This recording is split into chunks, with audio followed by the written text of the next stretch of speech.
राजस्थान की भूमि अपने इतिहास के लिए जानी जाती है। इसकी रेत के प्रत्येक कण में साहस है। यहाँ की भूमि पर एक ऐसे व्यक्ति का मंदिर बना है जो अकेले ही पूरे महाभारत के युद्ध के परिणाम को बदल सकता था। उसके पराक्रम को देखकर स्वयं श्री कृष्ण भी हैरान रह गए थे। इस मंदिर में हर साल लाखों की संख्या में श्रद्धालु आते हैं। हम बात कर रहे हैं राजस्थान के सीकर में बने खाटू श्याम मंदिर की, जो हारे के सहारे के नाम से भी जाना जाता है। इन्हें 3 बाणधारी भी कहा जाता है। सीकर में बने इस मंदिर में बर्बरीक की पूजा की जाती है। जी हाँ, बर्बरीक, जिसका जन्म राक्षस कुल में हुआ था। अब लोग उनकी पूजा कर रहे हैं। आप में से बहुत लोगों के मन में यह प्रश्न जरूर आ रहा होगा कि बर्बरीक का मंदिर इस स्थान में बनाने के पीछे क्या कारण है। उनका शरीर तो कुरुक्षेत्र में था, वह यहाँ कैसे पहुंचे। आपके इसी प्रश्न का उत्तर हम आपको इस वीडियो में देने वाले हैं।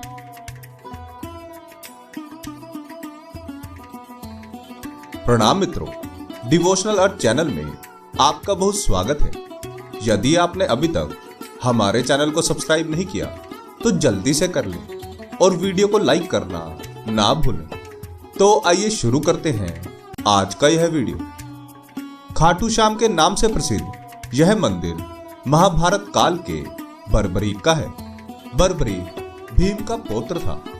बर्बरीक के जन्म के पीछे भी एक कहानी है, जिसके अनुसार दुर्योधन पांडवों को लाक्षागृह में जलाकर मारना चाहता था, जिसके लिए उसने लाख व अन्य ज्वलनशील वस्तुओं का उपयोग करके महल को बनवाया था, ताकि उसमें जलकर सभी पांडव मर जाएं। जब इस बात का पता विदुर जी को लगा तो उन्होंने पांडवों के लिए वहां से निकलने का एक रास्ता बनवाया, जो भूमि के नीचे सुरंग के रूप में बनाया गया था। सभी पांडव वहां से बचकर वन में चले गए। रात्रि के समय उस वन में राक्षसों का वास रहता था। सभी पांडव एक वृक्ष के नीचे विश्राम करने लगे।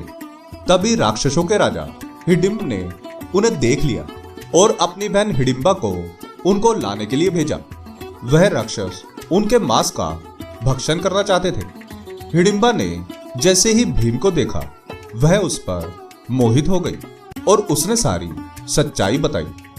तब भीम ने उसके भाई हिडिंब के साथ युद्ध करके उसे मार डाला, जिसके पश्चात हिडिंबा ने भीम से विवाह करने का प्रस्ताव रखा।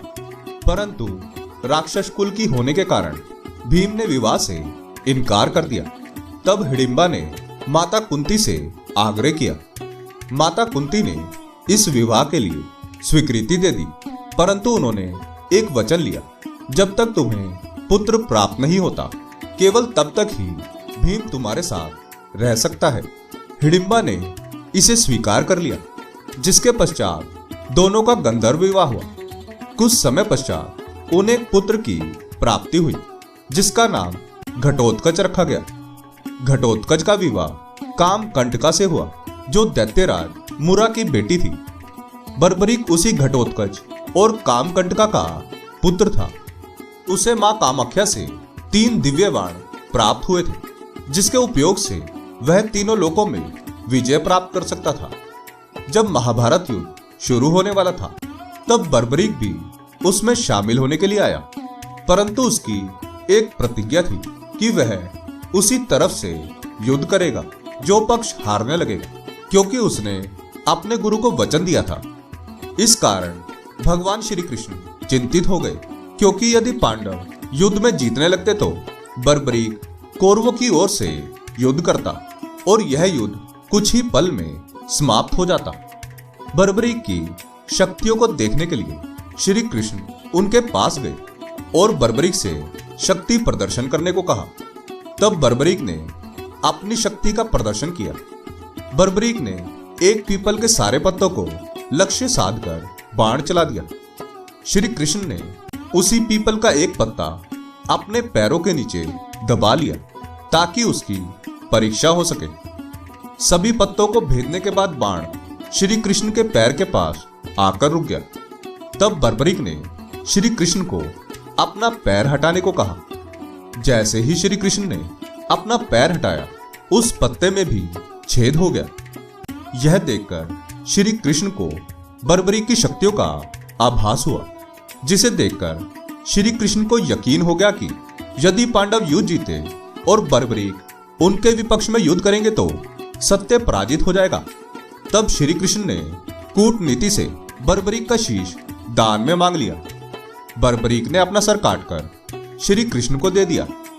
तब श्री कृष्ण ने बर्बरीक को यह वरदान दिया कि वह कलयुग में उनके नाम शाम से जाने जाएंगे। तब बर्बरीक ने महाभारत युद्ध को देखने की इच्छा प्रकट की। श्री कृष्ण ने उनकी इच्छा स्वीकार कर ली और उन्हें एक पर्वत के शिखर पर एक डंडे के सहारे खड़ा कर दिया। बर्बरीक ने पूरा युद्ध देखा।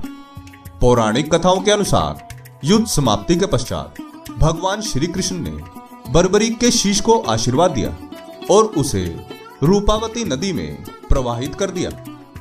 ऐसा माना जाता है कि कलयुग की शुरुआत के समय बर्बरीक का शीश सीकर के खाटू गांव में भूमि के नीचे मिला। गांव वालों का कहना है कि जब एक गाय उस स्थान से निकली तो उस स्थान पर गाय के थनों से दूध स्वयं ही निकलने लगा, जिसके पश्चात गांव वालों ने वहां खुदाई की तो उन्हें वहां पर उनका शीश प्राप्त हुआ। गांव वालों ने शीश को गांव के राजा रूप सिंह को दे दिया। उसी रात रूप सिंह को एक सपना आया। सपने में मंदिर का निर्माण करवाकर उस शीश को वहां पर स्थापित करने का आदेश मिला। राजा रूप सिंह ने वैसा ही किया। वहां पर एक मंदिर का निर्माण करवाया और शीश की स्थापना की। बर्बरीक का शीश खाटू में मिलने की वजह से और भगवान श्री कृष्ण के दिए हुए वरदान से उनका नाम खाटू श्याम पड़ा। माना जाता है कि जहां आज खाटू श्याम का कुंड है, वहीं पर बर्बरीक जी का शीश मिला था। इसी कारण इस कुंड की भी विशेष मान्यता है। बर्बरीक हमेशा हारने वालों का साथ देते थे, इसलिए उन्हें हारे का सहारा भी कहा जाता है। हर साल लाखों श्रद्धालु अपनी मन्नत लेकर यहाँ पर आते हैं और ऐसी मान्यता है कि यहाँ पर आने वाले व्यक्ति की सभी इच्छाएं पूरी होती हैं। भक्तों की मान्यताओं के अनुसार बाबा श्याम अपने भक्तों के सारे कष्ट हर लेते हैं। आपके इसके बारे में क्या विचार हैं? हमें कमेंट में जरूर बताएं। आशा करते हैं कि हमारी प्रस्तुति आपको काफी पसंद आई होगी। आपसे अनुरोध है कि आप इस वीडियो को ज्यादा से ज्यादा लोगों तक पहुंचाने के लिए लाइक, शेयर और सब्सक्राइब करें। धन्यवाद।